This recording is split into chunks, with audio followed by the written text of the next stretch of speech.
আসসালামু আলাইকুম বন্ধুরা, সবাই কেমন আছেন? আশা করি সবাই ভালো আছেন। আমিও আপনাদের দোয়া আল্লাহর অশেষ রহমতে অনেক ভালো আছি। কালকে সারাদিন প্রচুর পরিশ্রম করছি, এমনকি কালকে মুরগের আওয়াজের জন্য ভয়েসই দিতে পারতেছি না। কালকে সারাদিন এত পরিশ্রম করছি, রাত 8টা হয়ে গেছে, আমার কাজই শেষ হয় নাই। আপনাদেরকে আমি একটা ভিডিওর মধ্যে বলছিলাম যে আমাদের এই ফাউমি মুরগের প্রতি মানে মুরগাগুলা বেশি হওয়ার কারণে ফাউমি মুরগিগুলার প্রতি প্রচুর দহল গেছে, যার কারণে বলছিলাম যে এদিকে একটা মুরগার জন্য ছোটো মোটো করে একটা খামার দেব। আর সেইটার কাজই করতে গিয়া কালকে প্রচুর রাত হয়ে গেছে, আর একা একা করছি তো আরও প্রবলেম হয়ে গেছিল অনেক। এই যে দেখতে পারতেছেন আমাদের সেই কাঙ্ক্ষিত মুরগাগুলা। কালকে যখন রাত 8টা হয়েছে, 8টা মেবি 8:30টার দিকে আমি ওই পাশ থেকে মুরগাগুলারে এই পাশে আনছি। এই পাশে আনার পর এমন একটা অবস্থা হয়েছে, মুরগাগুলা শুধু চতুর্দিকে ছটফট ছটফট করতেছে। তারপর যেমনই হোক আমি বাতি টাতি যা আছে সব কিছু অফ করে দিয়েছিলাম, যাতে করে মুরগাগুলা একটু স্থির হয়। তারপর আধা ঘন্টা পর আবার বাতিগুলো আমি জ্বালিয়ে দিয়েছিলাম। তারপর দেখা গেছে যে না, মুরগাগুলা স্বাভাবিক হয়ে গেছে। আর এই যে দেখতে পারতেছেন আমার সেই কাঙ্ক্ষিত ঘর। এখন আশা করি মুরগাগুলার হাত থেকে মুরগিগুলা রেহাই পাবে। তো বন্ধুরা, আমি আপনাদেরকে যেমনটা বলেছিলাম যে আপনি যে কোনো একটা বিষয় নিয়ে যখন বেশি খুশি থাকবেন তখন সেই খুশিটা বেশি সময় থাকে না। যেমন আমি আপনাদেরকে একটা জিনিস দেখাই। কালকে আমি এত কাজ করলাম, কাজের মধ্যে দিয়ে যখন আমার কাজ সম্পূর্ণ হয়েছে তখন আমি মুরগাগুলোকে যখন আলাদা করার জন্য গেছিলাম ওই খামারের ভিতরে, তখন এই অবস্থাটা দেখেন। আপনারা হয়তো এখন কিছু বুঝতে পারতেছেন না, আমি আপনাদেরকে দেখাইতেছি। এই মুরগগুলারে আলাদা সরাই রাখছি, কারণ হইল গিয়া আমাদেরই ভুল হয়েছে, আমাদের ভুলের জন্যই আজকে এই অবস্থাটা হয়েছে। এই যে দেখতে পারতেছেন মুরগগুলা লড়তে পারতেছে না, হাঁটতে পারতেছে না। এটার প্যারালাইসিস রোগ হয়ে গেছে। এখন আমাদের ভুল হয়েছে যে এইটার একটা ভ্যাকসিন রয়ে গেছিল, তো আমরা ওই ভ্যাকসিনটার কথা জানতাম না বিধায় এই প্যারালাইসিস রোগটা হয়েছে। এখন আপাতত এই 3টার হয়েছে, আর এটা হালকা একটু ল্যাংড়াই আটে, তো যার কারণে এগুলোর আমরা সলাই রাখছি।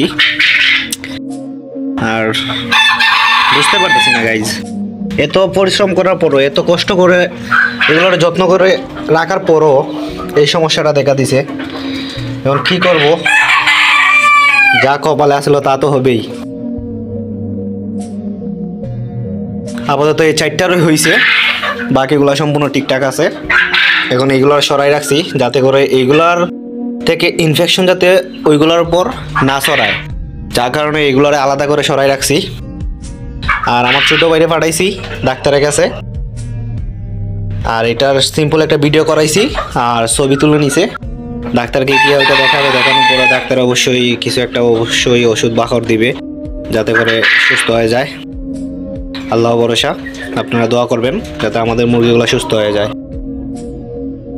জানি না, আমরা তো সতর্ক আছিলাম, প্রচুর অনেক সতর্ক থাকি আমরা এই মুরগগুলা নিয়ে, কারণ যেহেতু এই মুরগগুলা আমরা শখের বসে উঠাইছি। এখন যেহেতু একটা রোগ হয়ে গেছে, আর কি করার। আর এই 2টা মুরগ সম্ভবত অনেক আগেই অসুস্থ হয়েছে, বাট আমরা বুঝতে পারি নাই, কারণ আমি প্রায় দেখতাম ওই কোণার মধ্যে 2টা মুরগ বসে থাকে। তা আমি ভাবছি যে এগুলা মুরগ আবার এমনভাবে শুয়ে থাকবে আপনি দেখে বুঝতে পারবেন না যে এটা কি হয়েছে, কারণ এগুলা 2 পাও সরাইয়া তারপর ফাঁকার 2টা সরাইয়া এমনভাবে থাকে, বোঝা যায় যে না এগুলা মারা গেছে। এখন আপনি ধরতে গেলেন তখন লাফ দিয়ে উঠবে, ফাল দিয়ে উঠবে, দৌড় মারবে। তো আমি ওইখানে যখন দেখছিলাম তো আমি ভাবছি সম্ভবত এগুলো স্বাভাবিকভাবে তো এরকমভাবে থাকে, তাই আর তেমন একটা এটাকে নিয়ে মাথা ঘামাই নাই। কালকে সন্ধ্যার দিকে যখন আমার এই মুরগের জন্য যে ছোট করে খামারটা বানাইছি না, এই খামারটা বানানো শেষ, আমি এই পাশ থেকে যখন মুরগাগুলা কিছু ওই পাশে নিয়ে যাব, তখন দেখলাম যে মুরগটা মানে আমি এগুলা ধরতেছি, সবগুলা মুরগ লাড়াচাড়া করতেছে, দৌড়াদৌড়ি করতেছে, কিন্তু ওই পাশে 3টা মুরগ, একটা মুরগও লড়তেছে না। তখন তো আমার ভিতরে খটকা লেগে গেল যে কি হইলো, কি সমস্যা হইলো। তারপর যখন আমি এগুলার ধরতে গেছি, দেখা যায় যে এই অবস্থা, এগুলো হারতে পারে না, এগুলা মানে পা 2টা বেচত হয়ে পড়ে আছে। তারপর তাড়াতাড়ি আমি আমাদের যে প্রাণী সম্পদ অধিদপ্তর অফিসের যে সরকারিভাবে নিয়োগ করা আছে ওনাকে কল দিলাম, উনি বললেন এই সমস্যা। তো তার কাছ থেকে যতটুকু জানতে পারলাম, সম্ভবত এই শীতের মৌসুম তো, যার কারণে বিভিন্ন রোগে অ্যাটাক করে, এইটার জন্য এই রোগটা হয়েছে। আর একটা আমাদের গ্রাম অঞ্চলে একটা ভাষা আছে যে পাগলা হাওয়া, এই পাগলা হাওয়ার কারণে এরকমটা হতে পারে। তো ওনাকে বলছেন যে না সমস্যা নাই, আমাদের কাছে এখনো আপাতত ওষুধটা নেই, আপনারা হবিগঞ্জ থেকে আনাইতে পারেন, আর ওইটাকে রেগুলার যদি খাওয়ান আস্তে আস্তে ঠিক হয়ে যাবে। তো ওনার কথাবার্তায় কিছুটা ভিতরে সান্ত্বনা পেলাম, উনি যেমন বলছেন। তারপর আমি আমার ছোটো ভাইকে হবিগঞ্জে পাঠিয়ে দিয়েছি ওইখান থেকে ওষুধ আনার জন্য, ডাক্তারকে দেখানোর জন্য। এখন দেখা যাক কি হয়, ওষুধগুলো কাজ দেয় কিনা, আল্লাহ ভরসা।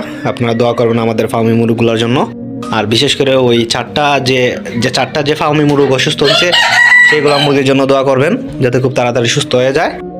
আর আমরা যেহেতু নতুন উদ্যোক্তা, তেমন কিছু আমাদেরও জানা নাই, যদি জানা থাকতো তাহলে অবশ্যই আমরা ভ্যাকসিনগুলো দিয়ে দিতাম, কারণ এখন পর্যন্ত যতগুলো ভ্যাকসিন দেওয়ার কথা আমরা সম্পূর্ণ ভ্যাকসিন দিয়ে দিছি, যাতে করে কোনো প্রবলেম না হয়। এটার বিষয়ে আমরা জানতাম না বিধায় দিতেও পারি নাই। তো আপনারা সবাই আমাদের মুরগিগুলোর জন্য দোয়া করবেন, আর যাতে মুরগিগুলো খুব তাড়াতাড়ি সুস্থ হয়ে যায় সেটার জন্য দোয়া করবেন। আর আমরাও আপনাদের জন্য দোয়া করি, আপনারা যে পেশার মধ্যে আছেন আল্লাহ তাআলা যেন সব কিছুর মধ্যে আপনাদেরকে বারাকা দান করেন, আপনারা আমাদের জন্য দোয়া করবেন। তো আজকের ভিডিওটা এই পর্যন্তই, আশা করি ভিডিওটা ভালো লেগেছে। যদি ভিডিওটা ভালো লেগে থাকে তাহলে প্লিজ আমাদের চ্যানেলটাকে সাবস্ক্রাইব করে পাশেই থাকবেন। ধন্যবাদ সবাইকে, আসসালামু আলাইকুম।